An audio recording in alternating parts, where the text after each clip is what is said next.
Good morning, my dear brother. May the Lord bless you. Welcome to our daily devotional. Today, May 27th of this year, that has already seems like being flying away, our devotional is proposing the following biblical text, Ezra chapter 10, as of verse 10.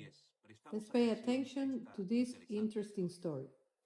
Then Ezra the priest stood up and said to them, "You have transgressed and have taken pagan wives, adding to the guilt of Israel. Now therefore make confession to the Lord God of your fathers, and do his will, separate yourselves from the people of the land and from the pagan wives." Then all the assembly answered and said with a loud voice, "Yes, as you have said, you must do." In order to understand this story, we have to start saying that the people of Israel was the only people in that time who had received the word of God, the Torah, through Moses, and they knew perfectly well what they had to do as people and what was absolutely forbidden to practice. They did not heed the word of God. They joined with other nations that ultimately led them to idolatry. They did not let the land rest every 7 years as they knew that God was asking him to do.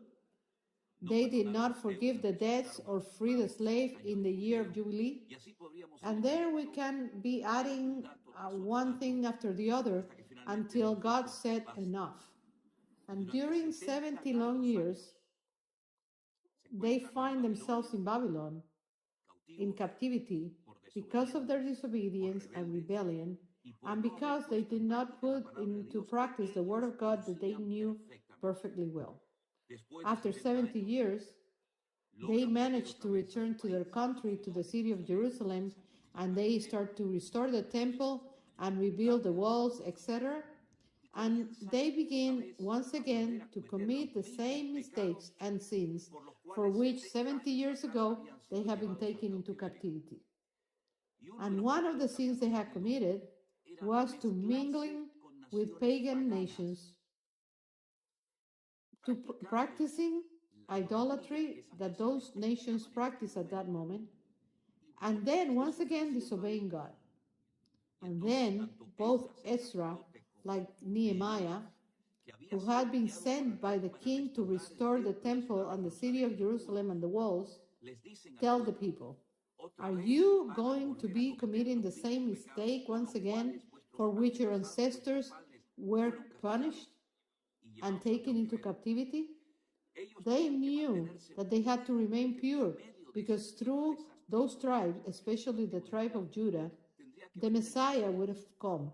And if they start to mix themselves and to adopt the pagan practices, idolatry of the nations, then the Messiah would have not been pure and coming through them.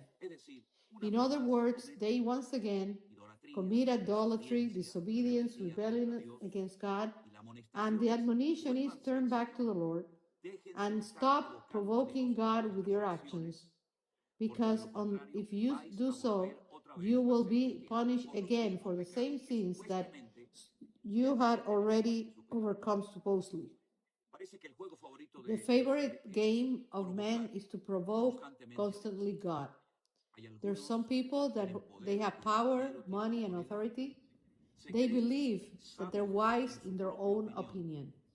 And they believe that they can do anything and that they're untouchable, a kind of gods in human form. And that gives them carte blanche to commit any kind of misdeed, theft, and manipulation, lies, etc. I repeat what I have said before on many devotionals. There is an entire chapter in the Bible, chapter 28 of the book of Deuteronomy, Devarim in Hebrew, that is called Consequences of Disobedience, and then we find 14 verses there that speak about the blessing that come because you obey our God. we already know at this point in time, and if you don't know it, it's because you don't want to or you're not interested. What is it that pleases God? And what is it that provokes God's anger? And what is it that brings terrible consequences to the families, to the nations, to the economy, the climate, etc.? But man insists on continuing doing his own will, fulfilling his own agenda and personal goals, forgetting that he's a very finite and tremendously limited creature, and believing the great lie that I can sin, I can do whatever I want to, I can disobey God and go against nature, and nothing is going to happen to me. Well, those people who think and live and act like that, they are wrong. First of all, because we're not even masters of our own lives, and much less of a country, of a planet like this one. Humans have to recognize, and they will have to do that one way or another, that the owner of creation is God. And the one who wants to play the cat and mouse game, provoking God constantly, the consequences, short and long term, will be terrible. And it is very unfortunate to see incredible rich nations that have everything, that because of bad leaders, because they gave away to the devil directly, they have ruined beautiful countries. And we all have in mind names of countries that could have easily lived like millionaires, but they are in ruin. And on many cases, people have to flee from those countries to seek life in other nations that don't even have a tenth of the resources that those countries have. But because of a bad administration and bad example and testimony, and because they believe the owners of the natural resources, they end up destroying nations and entire countries. We're seeing how every day things come out to life of the consequences of disobedience. And it could be that those people may be atheists. In fact, most of them are. But that doesn't excuse you from doing things decently and in order. One person can be atheist, Catholic, evangelical, Muslim, Hindu, Buddhist, but that doesn't mean that he can do whatever they want, provoking God and harming nature, because nature cannot be defeated, and not even less God, that is the creator of that. Therefore, my dear brethren, the counsel, the advice of Ezra and Nehemiah and each one of the prophets that we can mention this morning that appear in the Bible was always the same. Repent, humble yourself, ask forgiveness from God, and return to the ancient path. Do what is right, put into practice the word of God. And you know what happens when a people, when a family, when a person asks forgiveness and repents from their heart from God? That the blessing of God begin to shower them, begin to reach that person in every aspect of their lives, in their family, at work, in ministry, in their school, in economy. Everything is blessed and prosper, as the Bible says. Do not let this book depart from your life. Meditate in it day and night, so that you make your way prosper. There are some people that are digging their own graves with their actions and words, believing gods, and they're nothing. What they are demonstrating with their actions and attitude is that they're nothing. They're authentic, ignorant, blind, willing blind people, willing ignorant, and that have closed themselves to the truth and want to remain in a place, in a position. And in the end, they end up falling and proving once again the story that the one who provoked God have their days counted. The book of Nehemiah, the book of Ezra are wonderful books where we see how to do things and how the blessing reaches us. But also there are warnings that when we do things wrong and disobey God, we go against His word and we try to create a lifestyle parallel to God. The consequences are catastrophic and on many cases irreversible. So, my dear brethren, we're still on time to return to God. Let's do attention to the love to the mercy and the calling of grace that He's giving us every day, and the opportunities that the eternal God is giving us, so that our homes, ministries, families, etc., will be under the covering and the protection of our good God. With this message, I would like you to join me in prayer today and ask the Lord to help us to always be in the center of His will, to do things. I said that all the time, and I repeat it, decently and in order. Let's not want to live a life outside the will of God, and on top of that, pretend that things are going to go well and that God will bless me. I have said that on many occasions, and I said that today, that it's not God who has to follow and adapt to us, but we, on the way around, is that we have to follow, honor, and worship God, and then we will see the heavens open. We will see how the blessings, not even you have to ask, they will reach you. Mercy and good will follow you every day of your life. Well, my dear brethren, let's pray, giving thanks to the Lord for our lives, for His word, and for this new day of life that He's offering. Thank you, Lord, for your word. Thank you for your patience. Thank you for your love. We ask you, Lord, that on this day we will do things decently and in order according to your will. And we pray for all those people who have grown cold and have gone astray from your ways and turned away. Lord, touch their lives so that they will return to you and begin once again to take their faith seriously and your relationship with you. We submit to you and your word, and we give you thanks, and we want to take the opportunity that it comes our way to honor, serve, and show you that we are serious about you. We put our lives once again in your hands on this day. In the name of Jesus, amen and amen. My dear brethren, may the Lord bless you. It is always a blessing to be with all of you. And I will remind you that we're organizing, regardless of the trips to Israel in November and December, that they are continue to be. There are no changes at the moment. We're organizing a new trip that in this case, Pastor Anderson will also be doing, traveling with a group in the month of October to Turkey to revisit the 7 churches of the Apocalypse. A very interesting place where we see and we can learn many things that are going to help us to have more knowledge of the Word of God and strengthen our faith. All of those interested in October to visit the 7 churches of the Revelation, get in touch with us through the email of the church, and we will give you all the information as soon as possible. Remember, there are limited spaces, and as soon as the group is full, we cannot accept any more people. We'll meet again, Lord willing, in the next devotional, both here on Facebook and YouTube in Centro Angélico Vida Nueva. May the Lord bless you, my dear brethren.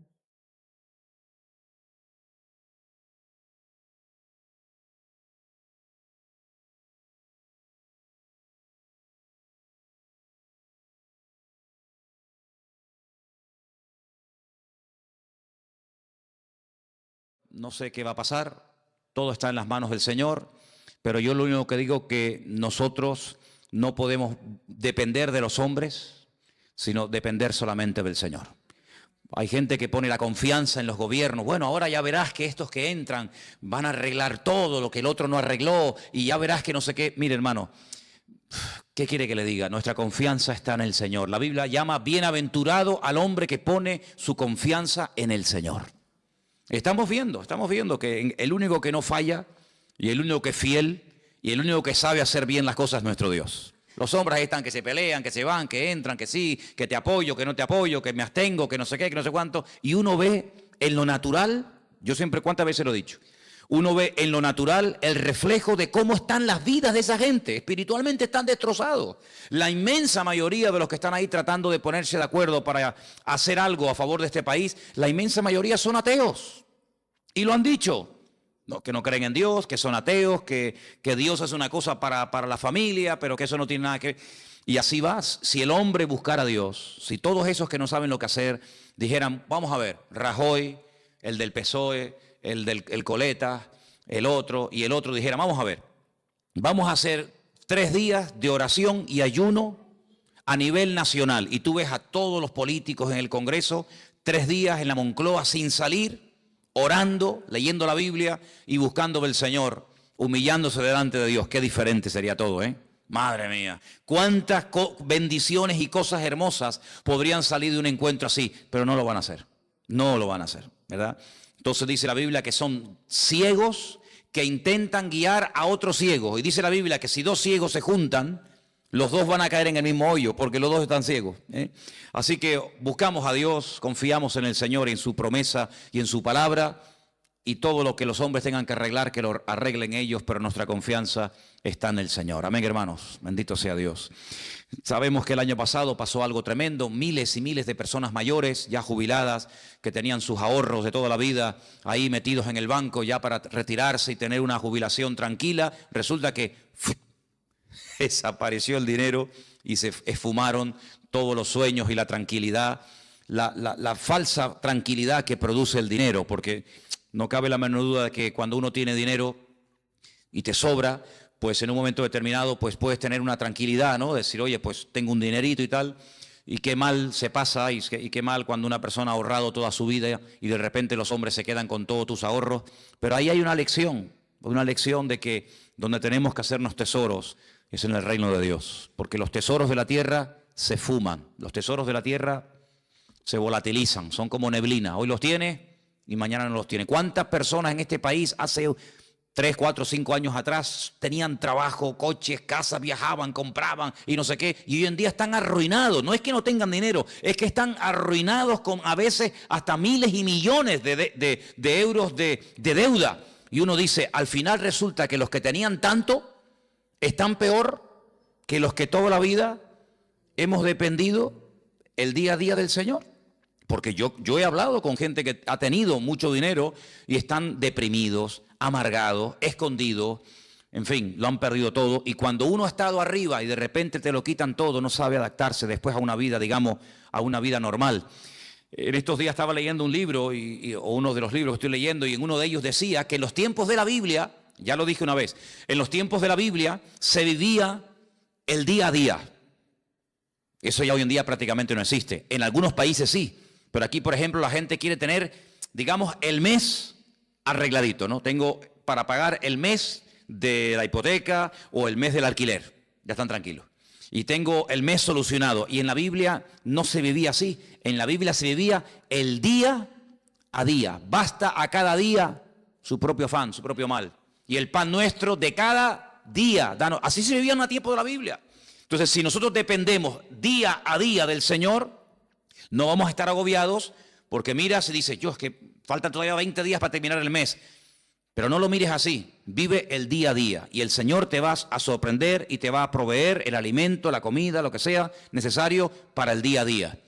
Y también leía en ese libro algo que me llamó mucho la atención. Yo no digo que tengamos que volver a eso, pero dicen que en los tiempos de la Biblia la gente comía 2 veces al día. Y yo digo, qué curioso, ¿no? Yo creo que todos comemos de más.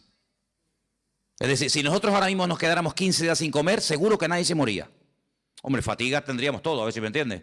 Pero seguro que con todos los michelines y con toda la grasa y con todo lo que llevamos dentro, pues en la Biblia se comía 2 veces al día y estaban contentos. Sin embargo, hoy en día, mínimo, 3, y como tengas chicos jóvenes, pues 4 o 5, ¿eh? Y como estés aburrido en casa, venga, y hay gente que cuando están ansiosos y están nerviosos les da por comer. ¿Qué te parece, amigo? Y a otros les da por comprar, y a otros les da por cualquier otra cosa. Qué diferente es la vida de un cristiano. Amén, hermanos. Qué diferente tiene que ser nuestra vida en medio de todo este caos y en medio de todo este lío. En fin, hermanos, hoy comencé a leer otra vez el precioso y maravilloso libro del Apocalipsis. Quiero llevarles a él. Está en el último libro de la Biblia. La palabra Apocalipsis es una palabra griega. No es una palabra española, aunque se emplea para películas y para títulos de novelas de Hollywood y todo esto. Pero la palabra Apocalipsis es una palabra griega que significa revelación, ¿eh? Algo oculto que se da a conocer. En los tiempos de la Biblia, revelación era algo que no se podía ver, pero que había un momento en el que Dios permitía que se pudiera ver o entender pues lo que estaba oculto a los ojos naturales. Por ejemplo, cuando se cogían los rollos, no eran libros, sino eran pergaminos, eran rollos, y cuando se abrían los rollos, ese acto de desenrollar el rollo, el pergamino para leerlo, a ese acto se le llamaba revelar, porque era algo que estaba oculto, no era como hoy en día. Yo veo que muchos de ustedes, y espero que todos, tengan su Biblia particular. Entonces lo que yo voy a leer hoy, usted en su casa lo puede leer cuando quiera, porque hoy en día todos tenemos Biblia. Por ejemplo, una de las cosas que quiero hacer este año, ya se lo anticipo, y estoy moviéndome un poquito y tengo que hablar con Margarita y tal, es hacer una campaña de distribución de Biblias. Por ejemplo, a mí me encantaría que este año nos pusiéramos todos de acuerdo y pudiéramos decir, vamos a repartir a lo largo del año, por ejemplo, por poner algo, 1000 Biblias entre los hermanos del norte y nosotros. Vamos a ponernos de acuerdo y distribuir 1000 Biblias. Entonces hoy me dio por meterme en internet y vi que hay Biblias enteras, del Génesis hasta el Apocalipsis, por $2.50. Y tú dices, pero ¿cómo puede ser tan barato una Biblia? Vamos a ver, no es una Biblia de cuero, una Biblia de estas preciosas, sino es una Biblia normal, sencillita, pero tiene lo mismo que una Biblia de esas grandotas. $2.50. Y tú te vas, por ejemplo, a un bar y te tomas un cortado y te cobran ¿cuánto? Pues, a veces, en algunos sitios me han cobrado ahí €1. Que yo digo, madre mía, €1 un cortado y una cosita así. Pues una Biblia que te cambia la vida, una Biblia que es la palabra de Dios. El apóstol Juan dijo, yo no he escrito. Él dice en su evangelio, yo no he escrito todo lo que le vi hacer al Señor. Y todo lo que él dijo, yo no lo escribí. Porque si me hubiera puesto a escribir una por una todo lo que hizo y todo lo que dijo, en el mundo no cabrían los libros. Porque hizo tantas cosas el Señor. Dice, pero estas palabras que yo les he escrito, las he escrito para que creyendo en ellas tengáis vida eterna. Entonces yo digo, un libro que te da vida eterna. Un libro que te aclara dudas, un libro que te responde a preguntas, un libro que trae bendición a la familia, que trae bendición a tu vida, por $2.50, 2 cortados, como quien dice. Entonces yo pienso que sería muy bueno, y de hecho lo vamos a hacer, en este año ponernos una meta, no sé, 500, 600, 800, 1000 Biblias, y entre todos vamos a hacer una especie de campaña, ya les diré cómo tengo pensado hacerlo, para repartir la palabra de Dios. Porque hoy en día cualquier persona en su casa puede tener Biblia. Bueno, si ustedes van a mi habitación, pues yo no sé cuántas Biblias puedo tener, pues yo calculo mínimo 15 o 20 Biblias tengo que tener, como mínimo. Aparte Nuevos Testamentos y a lo mejor, ¿verdad?, en diferentes idiomas y tal. Pero en aquellos tiempos no. En aquellos tiempos no existía la imprenta. En aquellos tiempos había que ir al templo o había que ir a la sinagoga para escuchar que alguien te leyera la Biblia. Pero nadie tenía la Biblia en su casa. Esto de poder tener toda la palabra de Dios, todo lo que el Señor reveló a lo largo de la historia en la mano, esto es un milagro. Esto es una maravilla, esto es una joya. Tú tienes uno de los libros más antiguos del mundo. Tú tienes aquí palabras que Dios le dijo a Moisés hace 3500 años. Es una auténtica joya. Y este libro del Apocalipsis, gracias al Señor que lo tenemos, es un libro escrito por uno de los hombres que más conoció al Señor. ¿Quién lo escribió? Lo escribió Juan. ¿Pero Juan el Bautista o Juan cuál? Juan, el discípulo Juan. Pues Juan fue un hombre que vivió aproximadamente, vamos a redondear los números, aproximadamente 100 años. Hace unos días murió en Israel el hombre más longevo del mundo, 112 años. Le quedaron muy poquitos días para cumplir 113. Era un superviviente de uno de los campos de concentración de la Segunda Guerra Mundial. 112 años. Hoy en día no es normal que una persona viva tanto. Y tampoco ni siquiera en los tiempos de Cristo. Pero Juan se cree que aproximadamente murió con 100 años. Para poner números redondos, si Cristo murió cuando tenía y ascendió a la gloria, cuando tenía 33 años, y él estuvo 3 años con el Señor, vamos a poner un ejemplo, no lo podemos decir así totalmente, pero para entendernos, que Juan tuviera aproximadamente 30 años. Cuando el Señor lo llamó como su discípulo, Cristo tenía 30 años cuando comenzó el ministerio. Pongamos que Juan tuviera 30 años. Si murió con 100 años, ¿cuántos años estuvo Juan predicando el Evangelio? 70 años. 70 años sirviendo al Señor. ¿Qué te parece? Toda una vida. Cuando él escribe el Evangelio, es un Evangelio muy profundo. Yo no sé si ustedes se acuerdan, yo estuve dando unas clases, unas lecciones sobre el Evangelio de Juan, y hay cosas que Juan dice que no las dice nadie. Porque claro, es que él vio al Señor muy de cerca, él vivió con el Señor, él vio cosas que ningún discípulo vio. Y cuando uno lee el Evangelio según San Juan, que repito que es muy profundo, da la sensación de que ya no hay nada más que decir del Señor. Ya te lo mostró de una manera, te lo mostró de otra. Hizo esto, hizo aquello, y hablaba así, y hablaba asado. Ya, después de leer San Juan, uno dice, ¿pero qué más se puede decir del Señor? Bueno, pues cuando este hombre está en la isla de Patmos, dice como él dice, por causa de la palabra de Dios, desterrado, recibe una revelación, y cuando tú lees el libro del Apocalipsis fundamentalmente el objetivo no es hablarte del anticristo, que habla del anticristo, o del falso profeta, que también habla de él, o de los testigos, o de los terremotos, o de las plagas. Todo eso está muy bien. El objetivo, el protagonista del Apocalipsis no es el anticristo, es el Señor Jesucristo.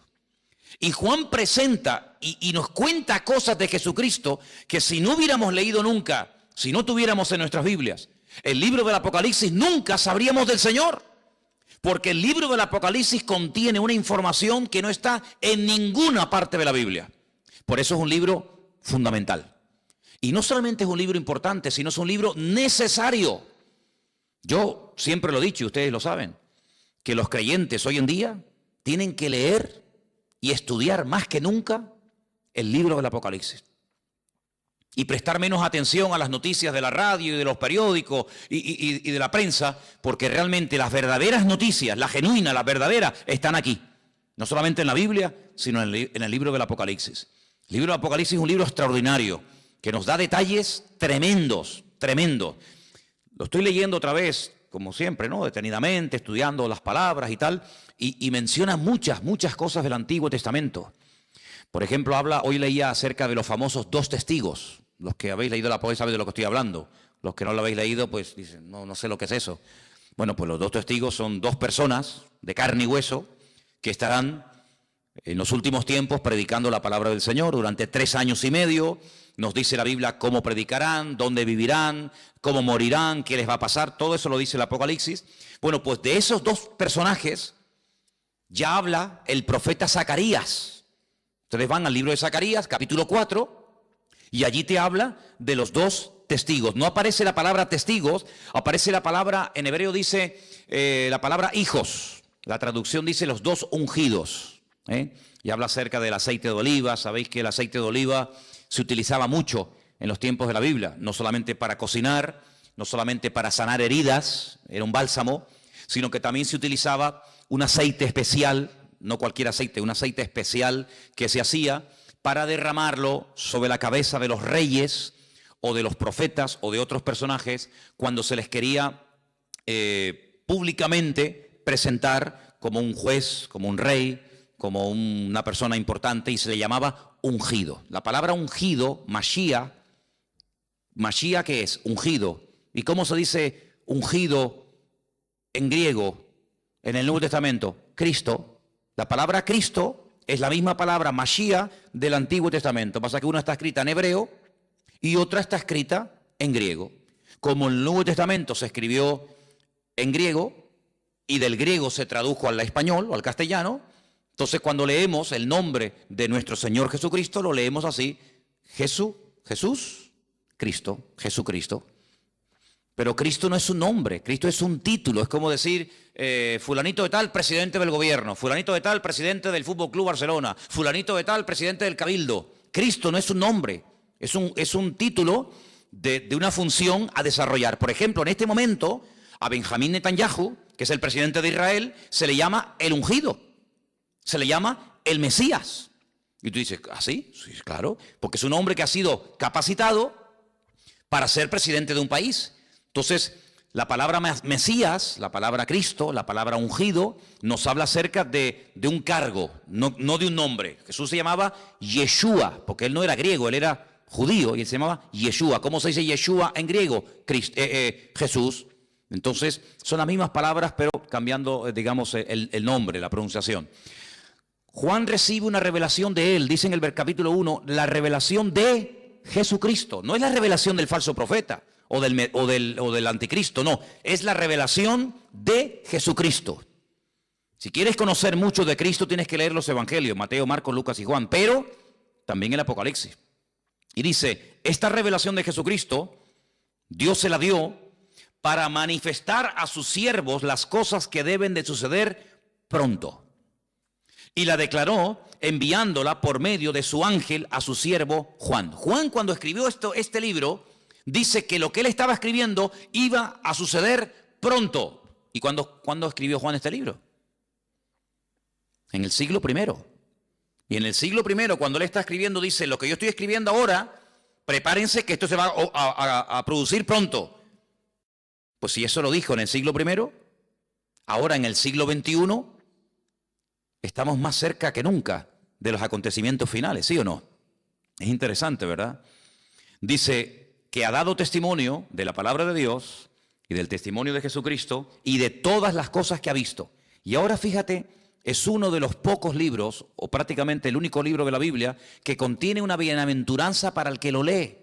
La Biblia no dice, bienaventurado el que lee el libro del Génesis, que es una bendición leer el Génesis, ¿verdad? O bienaventurado el que lee el libro de Romanos.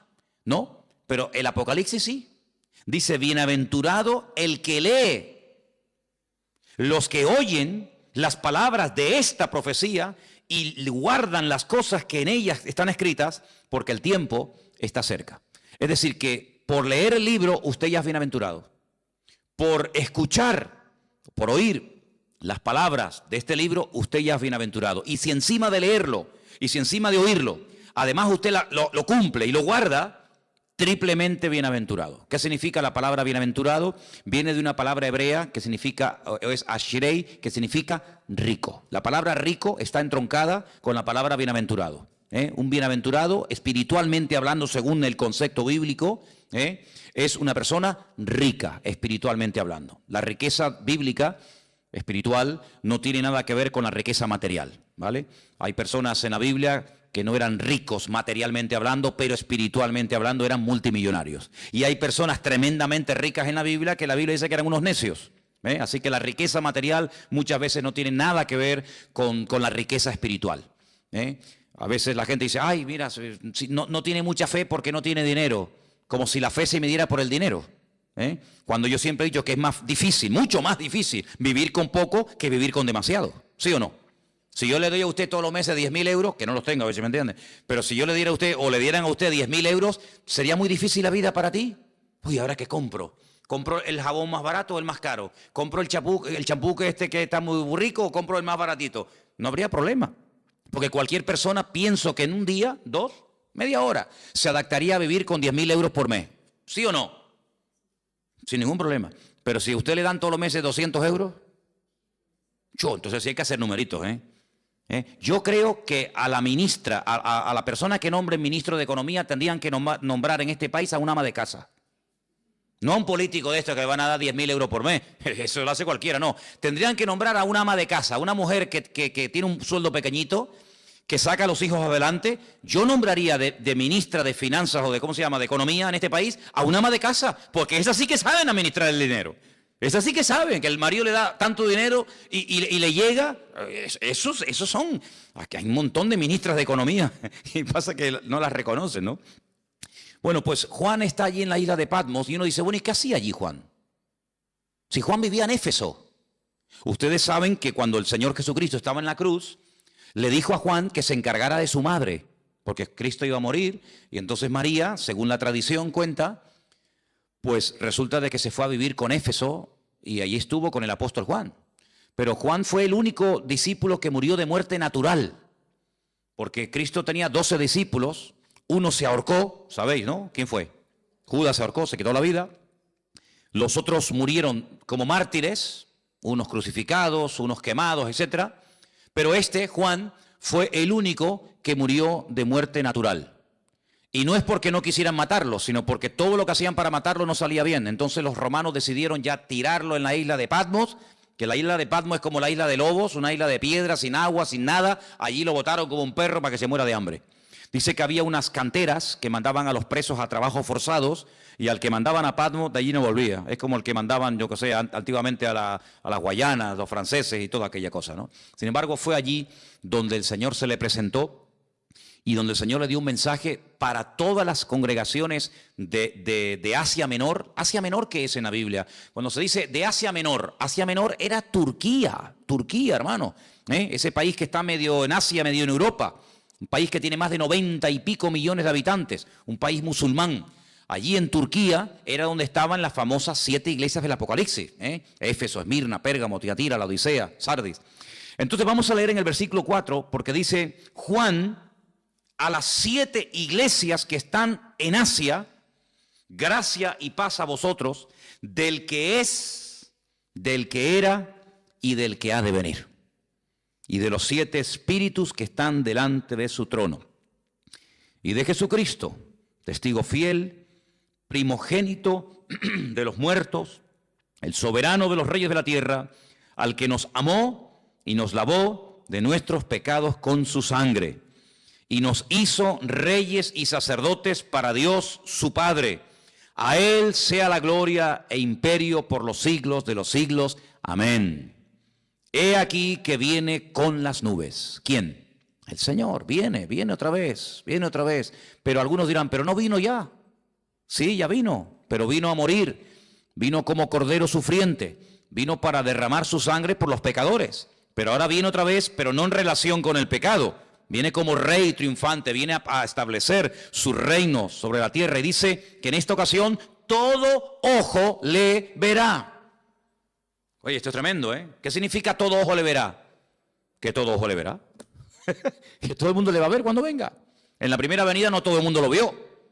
Muchos no se enteraron. Por ejemplo, los judíos que vivían en Roma, cuando nació el Señor Jesucristo en Israel, no sabían que había nacido el Mesías. ¿Cómo se enteraron? Por los predicadores, por los misioneros, por los apóstoles, por los discípulos que iban a una sinagoga en Roma, en Corinto, en Éfeso, en donde fuera, y decían: venimos a decirles que nuestro Mesías, del cual habló Isaías, Jeremías, Daniel, etcétera, etcétera, ha nacido. No me digas. Sí, ha nacido. Claro, no había radio, no había internet, no había televisión, no había nada. ¿Cómo se enteraba la gente? A través de los predicadores. Ahora se dan cuenta ustedes lo importante que era predicar. Por eso dice Pablo: ¿y cómo van a creer si no hay nadie quien les predique? No había Biblias, no había emisoras cristianas, no había radio, no había nada. Entonces, qué importante era que los hombres fueran por todas las naciones diciendo que ha venido, que ha nacido, y no me diga, y mira, y sanó a los enfermos, y resucitó a los muertos, y murió en la cruz, y resucitó al tercer día. Y claro, para ellos era una gloria. Pero en esta ocasión no va a haber esa ignorancia, sino que en esta ocasión dice la Biblia categóricamente: todo ojo le verá. Todo el mundo, cuando el Señor venga por segunda vez, todo el mundo se va a enterar. Nadie va a decir en Tacoronte, ¿quién vino quién? Ah, pues yo no. Todo el mundo lo va a saber. Todas las islas, todos los continentes, todas las ciudades, todas las televisiones del mundo, todas las radios, todos los periódicos, todo el mundo, los 7.000 millones de habitantes que hay en el planeta Tierra en este momento, todo el mundo sabrá que el Señor Jesucristo vino. Pero no solamente los que estén presentes en ese momento, sino dice: y los que le traspasaron. ¿Cómo que los que le traspasaron? Sí. Los que le traspasaron ya están muertos. ¿Sí o no? Los romanos que le clavaron aquellos clavos en el pie y en la mano y le traspasaron el costado y le pusieron la corona de espina, ¿cómo lo van a ver si ya murieron? Pues no te das cuenta de que la Biblia a veces te habla de un mensaje superficialmente, pero indirectamente, sin mencionar la palabra. Si los que le traspasaron le van a volver a ver, te está dando a entender la Biblia que se producirá una resurrección de los muertos. Porque si no, ¿cómo le van a ver si están muertos? Entonces no te menciona la palabra resurrección, pero dice: cuando venga todo ojo le verá, también le verán los que le traspasaron, y dice: todos los linajes de la tierra harán lamentación por él. Y Juan dice: sí, amén, estoy de acuerdo, perfectamente, es así. ¿Te das cuenta? La palabra amén, cuando tú pones la palabra, por ejemplo, si buscas la palabra en hebreo fe, la palabra que se emplea para fe, generalmente la palabra emuná. Emuná es fe en hebreo. Se puede traducir como fe o también como confianza, pero generalmente es fe. La palabra emuná, dentro de la palabra está la palabra amén. Si tú, en hebreo, hay algo muy bonito, y es que dentro de una palabra hay 1, 2 o 3 palabras. Incluso a veces de una palabra, no de todas, cuidado, pero a veces hay palabras en hebreo que de una palabra puedes sacar 750 palabras diferentes. Y usted dice: ¿cómo? De una palabra, combinando las palabras, por ejemplo, poniendo la P aquí, la H allí, la M por acá, la L por allá, de una misma palabra, haciendo combinaciones, pueden sacar hasta 750 términos diferentes. Entonces la palabra amén está dentro, tú ves la palabra emuná en hebreo y ves que pone dentro amén. Porque cuando decimos amén, cuando nosotros los creyentes decimos amén, que es un acróstico, pues estamos diciendo que tengo fe en afirmar lo que esa persona está diciendo. Cuando yo digo, hermano, el Señor Jesucristo vendrá, amén. Cuando usted dice amén, está diciendo de una forma resumida, tengo fe en lo que tú estás diciendo y lo firmo. Tengo fe de que el Señor volverá otra vez. Pero para no decir, tengo fe en que el Señor volverá otra vez, usted dice simplemente amén. Y diciendo amén, usted afirma como que usted está de acuerdo con la afirmación que se acaba de decir. Por eso digo muchas veces, no diga amén a todo lo que se oye. Porque cuando usted dice amén a todo, quiere decir que está de acuerdo con todo lo que se está diciendo. Así que piénselo bien. Así que el Señor dice, yo soy el alfa y la omega. Yo me imagino que todos lo sabrán, pero cuando leía esta mañana el Apocalipsis en la versión hebrea, no dice evidentemente el alfa y el omega, porque el alfa y la omega es la primera y la última letra del alfabeto griego, ¿vale? En nuestro idioma sería la A y la Z. Yo soy la A y la Z. En hebreo yo soy la Aleph y yo soy la Tav, ¿vale? El principio y el fin, dice el Señor, el que es, el que era y el que ha de venir, el Todopoderoso, ¿vale? El Todopoderoso, el eterno Dios. El nombre de Dios lo hemos explicado 1.000.000 de veces. El nombre de Dios es un nombre que no tiene vocales. Es un nombre que solamente tiene consonantes. Son Yod, Hei, Bat, Hei. A menos que usted le ponga vocales a esas letras, no se pueden pronunciar. Porque ¿cómo vamos a pronunciar una palabra si no tiene vocales? Se une la consonante con la vocal y entonces creamos las sílabas y las palabras. Entonces el nombre de Dios es un nombre aparentemente impronunciable porque cuando se escribió originalmente no tenía vocales. Pero si usted ve cómo se escribe el verbo ser y el nombre propio de Dios, que son esas famosas 4 letras que se llama el famoso tetragramatón, dentro del nombre de Dios usted puede ver que está escrito el verbo ser. ¿Por qué? Porque Dios es la existencia. Dios es el que da existencia. Él no depende de nada ni de nadie para existir. Nosotros sí. Si nuestros padres no se hubieran conocido y de esa relación no hubiéramos nacido nosotros, ¿de dónde hubiéramos salido? De ninguna parte. Luego nosotros somos los hijos de nuestros padres y los padres eran los hijos de nuestros abuelos y así sucesivamente. Pero si llegamos a Dios, y la pregunta que yo me hacía antes de aceptar al Señor, que ya lógicamente la tengo clarísima, pero en aquel tiempo me torturaba, era una tortura terrible, ¿de dónde salió Dios? ¿Quién lo creó? ¿Quién lo hizo? Porque en nuestra mente humana todo sale de algo. Este púlpito no apareció aquí, pum, y apareció, sino que este púlpito alguien lo tuvo que hacer. Luego cada vez que vemos algo, nos habla de que hay un diseño y alguien que lo ha hecho, ¿sí o no? Todo lo que vemos, dice, bueno, este púlpito lo hizo alguien y le dio esta altura y le dio estas medidas. El púlpito no decidió ser de esta forma, podía ser semicircular, podía ser más alargado, más ancho, más alto. Hubo alguien que dijo, no, lo voy a hacer así. Bueno, pues ese alguien lo formó y ese alguien lo diseñó. Y todo lo que vemos a nuestro alrededor, la silla en la que usted está sentado, alguien la diseñó, alguien la hizo. Todo lo que vemos a nuestro alrededor. Pero cuando hablamos de conceptos diferentes a los conceptos, digamos, naturales, y uno llega nada más y nada menos que hablar del Creador, la pregunta ¿quién hizo a Dios? No es una pregunta sabia, no es una pregunta coherente. ¿Por qué? Porque a Dios no lo ha hecho, a Dios no lo ha creado nadie. Porque si lo hubiera creado o lo hubiera parido o lo hubiera hecho alguien, la pregunta es ¿y a ese alguien quién lo hizo? Y volvemos para atrás y hay un momento que se para y decimos, pero bueno, es que Dios es eterno y ahí ya nos perdemos. ¿Por qué? Porque en nuestro concepto limitado y finito, la eternidad es algo que se nos escapa de la mente. Porque vemos que la vida se pasa volando, porque vemos que todo se mide siempre por minutos, por segundos, por días, por años, por siglos, por milenios, por décadas. Y todo lo medimos, ¿verdad? Uy, qué grande está el niño, uy, qué pequeñito, acaba de nacer. ¿De cuánto tiempo estás embarazada? De 8 meses, pues le falta 1, ¿verdad? Y todo siempre lo queremos clasificar y todo lo queremos medir. Pero esas medidas con Dios no sirven. Porque Dios no salió de ninguna parte, sino que todo salió de Él. Porque todo fue creado por Él y para Él. Y cuando nada existía, Él ya existía, porque Él es la existencia en sí mismo. Y dice la Biblia que todo subsiste, si todo se mantiene en su debido orden y nada se va de sitio y todo funciona como tiene que funcionar, porque hay un diseñador y porque hay un creador que diariamente da la orden de que el sol salga por el este y se oculte por el oeste.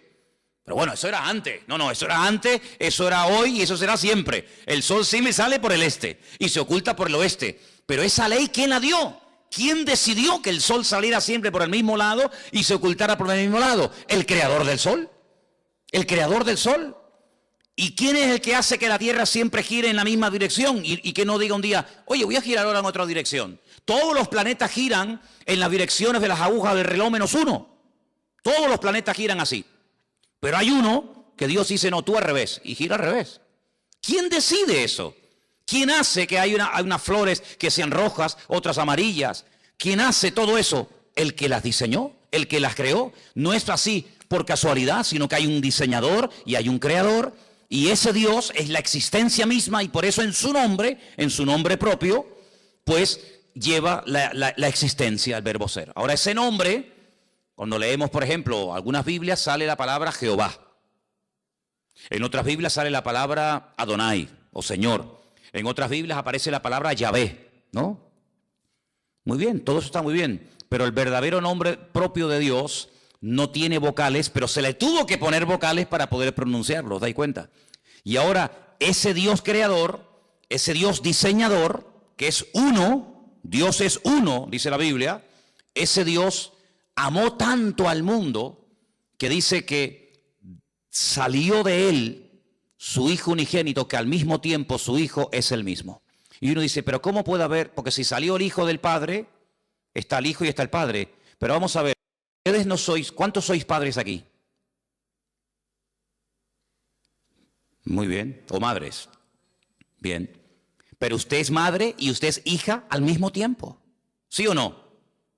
Lo que pasa es que a donde yo voy, por ejemplo, cuando voy a la casa de mi madre, allí soy hijo.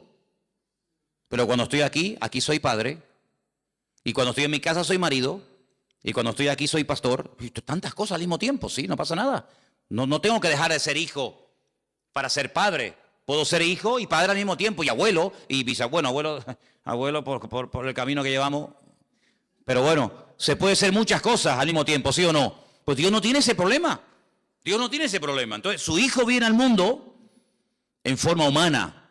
Claro, tuvo que venir en forma humana. Y por eso necesitó, pues, un estuche, un instrumento humano, como fue su madre. Y entonces, cuando Él viene a este mundo y hace su obra, hace su ministerio, se registra en los evangelios su ministerio, pero hay muchas cosas que el Señor todavía no ha hecho. Hay muchas cosas, muchos cambios, muchas maravillas que tienen que ocurrir en la creación, en la naturaleza, en la raza humana, que no están en los evangelios. ¿Y a quién y dónde le reveló el Señor lo que todavía a Él le queda por hacer? A Juan, en la isla de Patmos, a través del libro del Apocalipsis. Y esa información no era una información codificada. No sé cuántos de ustedes se acuerdan que antes había el Canal Plus, estaba codificado. ¿Se acuerdan? Y si no tenías el descodificador, pues no veías la película o el partido de fútbol. Te hacía falta un aparato para descodificar una señal que tú en abierto no tenías. Bien, el libro del Apocalipsis no es un libro codificado, de tal manera que tú lo lees y dices, yo no entiendo nada. No, un momento. El libro del Apocalipsis es un libro que está muy claro, muy claro. El problema es que el lenguaje que Juan utiliza no es un lenguaje popular, no es un lenguaje que usamos cotidianamente, es un lenguaje alegórico, es un lenguaje de animales, de números y de colores, que si usted no está familiarizado con eso, usted no se va a enterar evidentemente de nada. Pero no porque el Apocalipsis sea el libro más difícil de la Biblia. No, el Apocalipsis no es el libro más difícil de la Biblia. Yo le puedo asegurar que hay otros libros de la Biblia que son más difíciles y más complicados que el Apocalipsis. Porque el Apocalipsis, lo bueno que tiene que al ser el último, ¿me explico? Al ser el último en el canon, en la lista, toma elementos de otros libros que si usted los ha leído y los conoce, cuando llegues al Apocalipsis, ahora sé lo que es el dragón, ahora sé lo que es el caballo, ahora sé lo que es el león, ahora sé lo que es el oso. ¿Pero cómo lo sé? Porque he ido pasando por 65 libros que le preceden. Entonces, hermano, cuando usted hace todo el recorrido, claro, yo a nadie le aconsejo que se compre una Biblia por primera vez y se meta a leer el libro de Apocalipsis, porque puede tener pesadillas. Porque el pobrecito dice, madre mía, ¿y esto es la Biblia? Un dragón que sale corriendo detrás de una mujer, ¿verdad? Que echa fuego por la boca, el otro que 7 cuernos en la cabeza, dice, madre mía, ¿cómo está esta gente, no? ¿Verdad?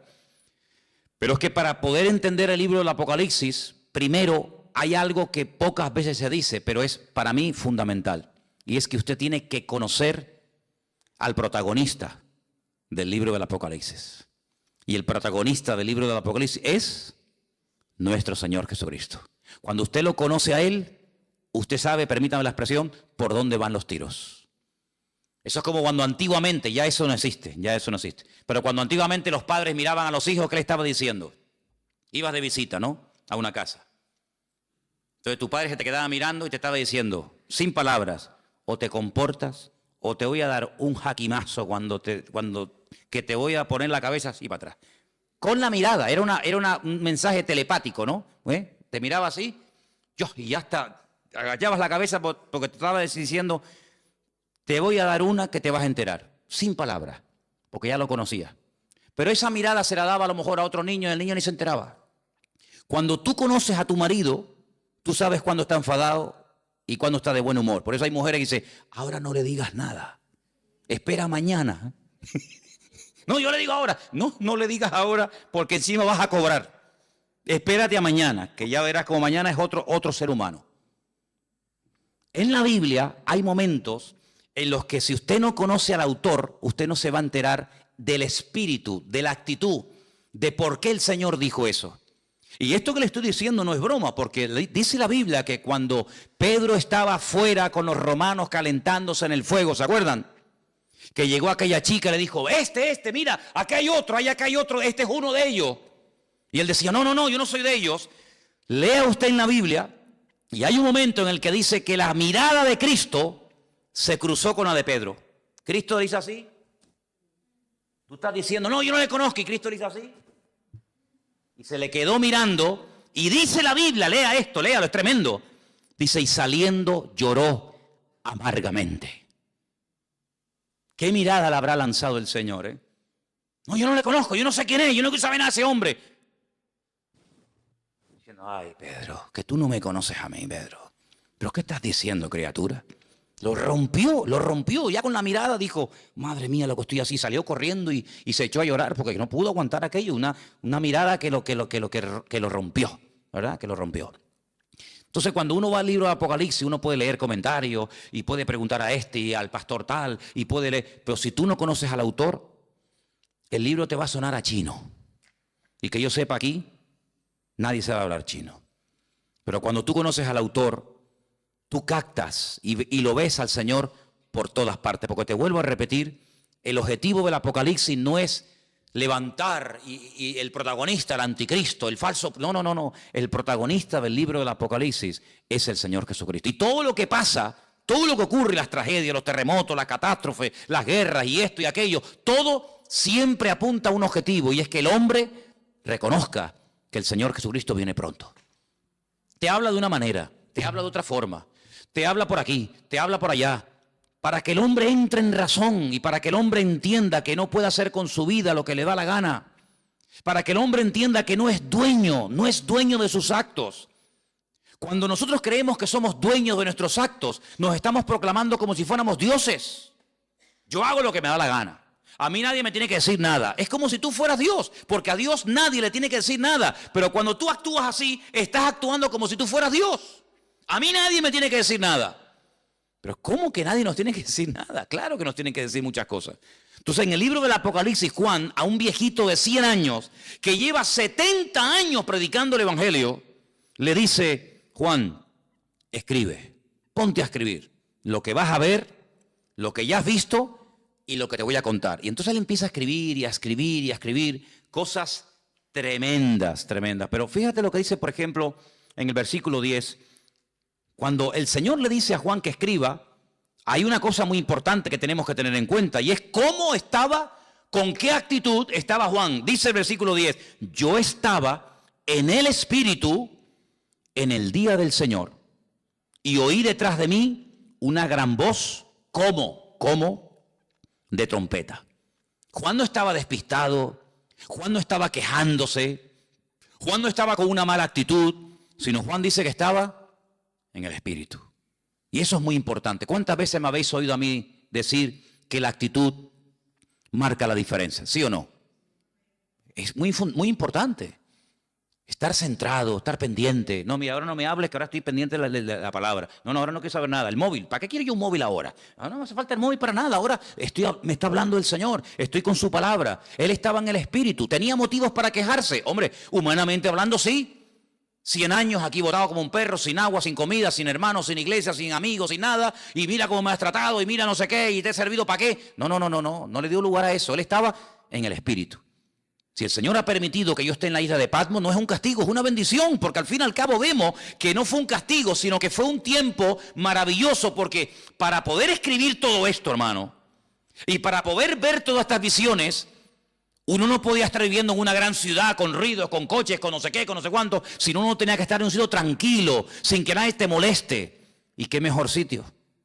¿Qué mejor sitio que la isla de Patmos, donde tienes tiempo para pensar, para orar, para meditar? Y aquí, sin que nadie te moleste, aquí te voy a dar la revelación más grande que jamás ningún ser humano ha tenido en esta vida. Luego vemos que el famoso refrán, que no hay mal que por bien no venga, se cumple perfectamente en la vida de Juan. Hace muchos años yo leí un libro de un pastor que tuvo un accidente y se le partió una pierna y estuvo un buen tiempo en cama, escayolado, sin poder moverse.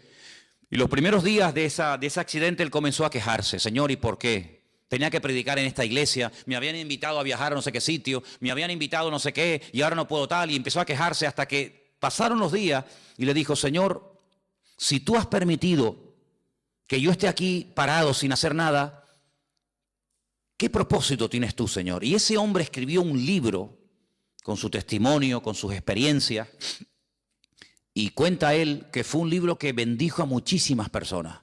Un libro que fue de muchísima bendición, sus testimonios, las experiencias que había tenido con el Señor, las pruebas por las cuales había pasado y lo que había aprendido en el Señor. Y dice, yo conseguí más bendición y logré bendecir más a la gente con aquel libro que con 1000 predicaciones, viaja por aquí, viaja por allá, entra por aquí, entra para allá. Y él entendió que el Señor lo paró, ¿sabes? Él entendió que el Señor permitió aquel accidente para que durante un tiempito tranquilo pudiera escribir un libro que después sería de tremenda bendición para muchísima gente que lo leyó. Entonces hay momentos en la vida que nos puede pasar algo que decimos, ¿y por qué? ¿Y por qué, Señor? ¿Y por qué tal? ¿Y por qué esto? ¿Y por qué el marido? ¿Y por qué el niño? ¿Y por qué no me dieron el trabajo que me habían prometido? ¿Y por qué no sé qué? ¿Por qué? ¿Y por qué? ¿Y por qué? Y hace muchos años, yo era recién convertido, vino a Las Palmas a predicar una señora que dice ella, en aquellos años, que era la capellana de una de las cárceles más peligrosas de los Estados Unidos, la cárcel de Sing Sing. Y esta mujer empezó a predicar y yo te puedo asegurar que no todo, pero por lo menos la mitad del mensaje me lo aprendí de memoria. Y todavía lo tengo aquí. Y ella empezó diciendo, hay una pregunta que si nosotros nos la hacemos podemos volvernos locos. Y es una pregunta, y la pregunta es ¿por qué? Y sobre esa pregunta ella basó su mensaje. Y a mí se me quedó tan grabado aquello.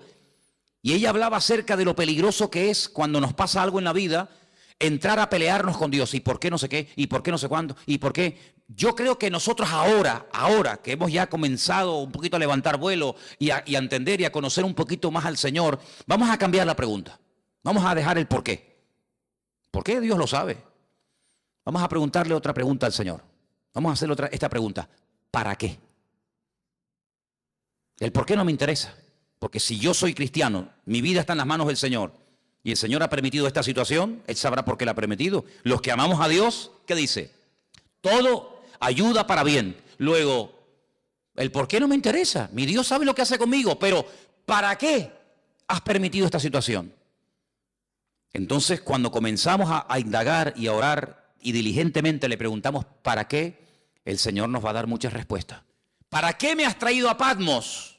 ¿Para morirme de hambre? No te vas a morir, porque ¿quién te trajo a Patmos? ¿Los romanos o lo permití yo? ¿No se acuerdan ustedes un día en la cárcel en Israel que estaba Pablo? Y dice la Biblia que el Señor se le presentó y le dijo: Pablo, escucha bien, tú has dado testimonio de mí aquí en este país.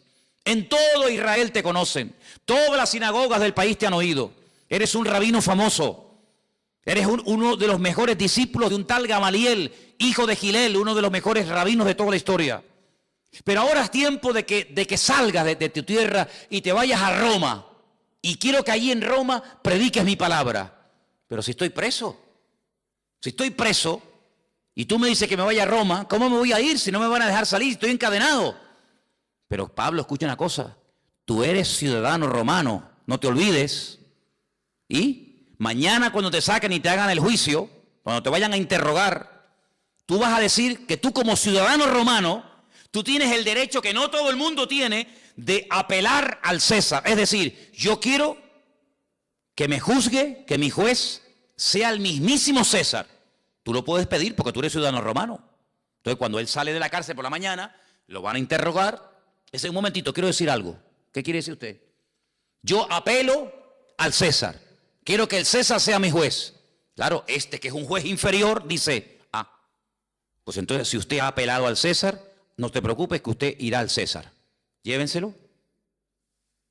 Lo montan en un barco. ¿Quién? Los romanos. Y lo llevan a Roma. No fue por el camino y porque me llevan a Roma. No, porque el Señor quiere llevarme a Roma, pero como yo no estoy libre ahora, que me puedo comprar el pasaje, ir a donde quiera, pues le doy la vuelta a la tortilla. Y en vez de utilizar mi libertad, uso mi, entre comillas, encarcelamiento, pero ahora ellos me van a pagar el pasaje. No me voy a pagar ni el pasaje. Me van a pagar ustedes el pasaje, me van a pagar ustedes la comida y me van a llevar al mismísimo César de Roma. Pero ¿quién va a ir a darle testimonio al César de Roma? ¿Quién? ¿Uno por la calle? No. O un preso o uno que pertenezca a la corte de Roma. Entonces, si no eres de la corte de Roma, pero eres un preso con ciudadanía romana, tienes derecho a que te juzgue el César de Roma. ¿No os dais cuenta que todo ayuda para bien? ¿Dónde nació Pablo? En Tarso. ¿Qué era Tarso? Una pequeña colonia romana. Y dice que las personas que estaban allí, a través de su padre, él obtuvo la ciudadanía romana. ¿Quién sabe si en algún momento Pablo, como judío fanático que era en aquel momento, habrá dicho, ¿y yo para qué quiero la ciudadanía romana? ¿Yo para qué quiero ser romano? Ahora no lo entiendes. Estos asquerosos romanos, este imperialismo que ha venido aquí a dominar nuestra tierra. Sí, pero estos, el día de mañana van a ser el instrumento que Dios va a utilizar para llevarte nada más y nada menos que a Roma, al hombre más poderoso de la tierra. Y allí fue.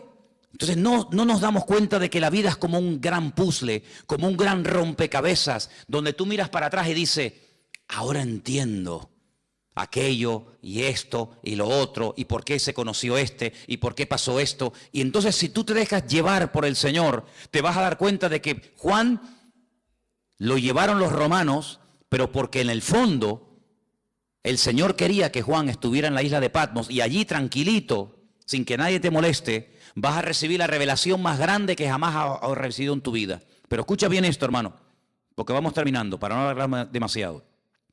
Antes de darte revelación para otros y antes de darte mensaje para iglesias y para pastores y para otras personas, el primero que tiene que recibir el mensaje eres tú. Porque la tendencia de que siempre tenemos algo que decirle a fulano o a mengano, yo no digo que esté mal, pero el primero que se tiene que aplicar el mensaje es el que lo da. Luego, yo te voy a dar mensaje para la iglesia de Éfeso, mensaje para la iglesia de Tiatira, mensaje para la iglesia de la Odisea, etcétera, etcétera. Pero el primero que tiene que verme a mí eres tú. Porque si tú le dices a los demás qué hacer, pero tú no lo haces, entonces no estás viviendo el mensaje. Y eso es algo que tenemos que tener muy claro en la vida. Primeramente, aplicarnos la palabra. Primeramente, conocer nosotros al Señor para después tener autoridad para decirle a otras personas que conozcan al Señor. ¿Qué Señor quieres que conozcas si ni siquiera tú lo conoces? Tengan fe en el Señor, pero tú estás viviendo con fe. Por eso, hermanos, las experiencias que pasamos en la vida nos están capacitando. ¿Para qué? Para que después cuando vayamos a otras personas que están pasando por el mismo o parecido problema que yo he pasado, podamos entenderlos. Por eso yo muchas veces digo, cuando alguien se hace la pregunta, ¿en qué forma tú me quieres utilizar? ¿Con qué tipo de gente tú me quieres utilizar? Analiza cómo ha sido tu vida. ¿Con qué tipo de gente tú te has movido generalmente? Por ejemplo, hay personas que se han movido toda la vida en el mundo del deporte. Pues ya está, más claro agua. Ese es el terreno en el que Dios a ti te va a utilizar en un nivel donde este jamás van a entrar. No le van a hacer ni caso. Pero tú que eres un deportista, te vas a mover en un nivel donde todo el mundo te conoce, tú sabes lo que es una lesión, tú sabes lo que es un campeonato, tú sabes lo que es el sacrificio, ese va a ser tu campo de misión. Hay otras personas que a lo mejor son médicos, no tienen nada que ver con el deporte, pero conocen a una serie de personas que se mueven en el mundo de la medicina. Ustedes saben que los médicos hablan de un lenguaje que le están diciendo a otro colega que te estás muriendo y tú ni te enteras porque se están hablando en clave. Ahí es donde Dios te va a utilizar. ¿Con qué tipo de gente? ¿Qué tipo de inclinación tú has tenido? ¿Qué tipo de experiencia, de prueba? ¿Qué tipo de dificultades tú has tenido? Por ahí van los tiros. Por ahí donde el Señor te va a utilizar. Claro, Dios te puede abrir nuevos campos. Claro, siempre lo hace. Pero generalmente utiliza tu pasado para que después tú en el futuro puedas servir al Señor con efectividad. Porque Dios no te va a meter, a menos que te haga un milagro y una transformación, Dios no te va a meter en un terreno en el que tú no sabes moverte. Dios te va a poner en un terreno en el que tú sabes moverte. Por ejemplo, ¿quiénes son las mejores personas para ayudar a otros drogadictos a salir de la droga? Un mismo drogadicto. Ustedes saben, los chicos que vienen los domingos a la iglesia. Dino. Si algún día oyen un testimonio de Dino, ese chico estuvo en la droga.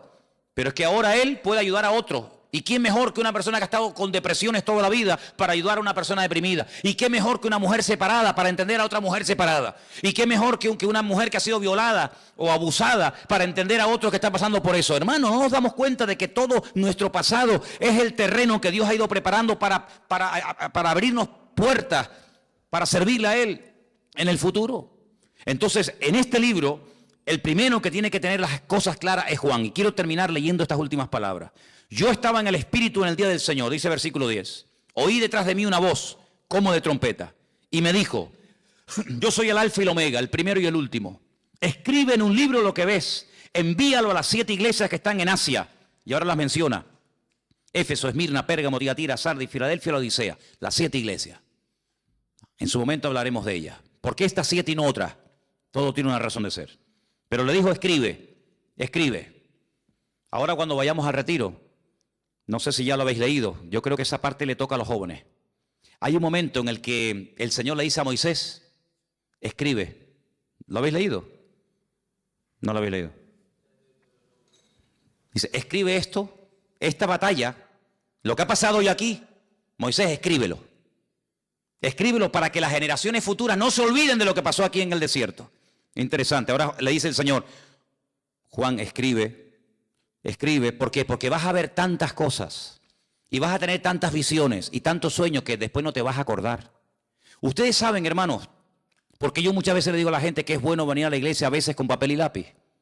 Porque dicen las estadísticas, no las digo yo, los expertos, los que están todo el día haciendo este tipo de estadísticas y de estudios, dicen que cuando una persona escucha un mensaje político, religioso, de la índole que sea, después de un tiempo, se puede llegar a recordar con el tiempo un 10% de lo que se oyó perfectamente. Y el otro 90%, algunos oyen 25%, pero generalmente, si yo les pregunto a ustedes dentro de 15 días de lo que yo hablé la semana pasada, muchos de ustedes ya no se acuerdan. ¿Quién es el que más se acuerda? El que lo dijo. Yo me acuerdo de los mensajes que yo he dado porque yo utilizo no solamente el haberlo estudiado, sino el haberlo dado, entonces me lo sé. Pero el que lo oyó, solamente el 10%. Pero fíjate cómo se dispara la estadística. Si una persona está escuchando una lección de un maestro, de un pastor o de quien sea, y escribe, automáticamente pasa del 10 al 80%. Es decir, usted me está escuchando a mí ahora. Si yo le pregunto a usted dentro de 3 días, muchas de las cosas que dije, algunas se acordará, otras no. Pero si usted tomó alguna nota y encima cuando llegó a la casa la repasó, el 80% usted es capaz de acordarse, porque además lo tiene escrito, que si solamente lo hubiera oído. Entonces, Juan, tú vas a ver lo que yo te voy a decir de los 2 testigos. Nadie ha escrito de los dos testigos, nadie sabe nada de esto. Yo te voy a hablar de los 144,000 sellados. Yo te voy a hablar del falso profeta. Yo te voy a hablar de los 7 sellos, de las trompetas, de las copas de la ira. Yo te voy a hablar de la mujer que huye al desierto por 1260 días. Yo te voy a hablar a ti de tantas cosas que como tú no escribas esto, tú a las 2 horas no te acuerdas. Y si tú no te acuerdas, ¿cómo le vas a pasar el mensaje a los hermanos de Garcilaso de la Vega número 13? Imposible. Entonces, ponte a escribir, Juan, ponte a escribir, porque lo que se escribe ahí queda. Y entonces dice que cuando él se vuelve para ver la voz del que hablaba con él, cuando se volvió, dice que vio 7, quédese con este dato, 7 menorás, 7 candeleros de oro, 7.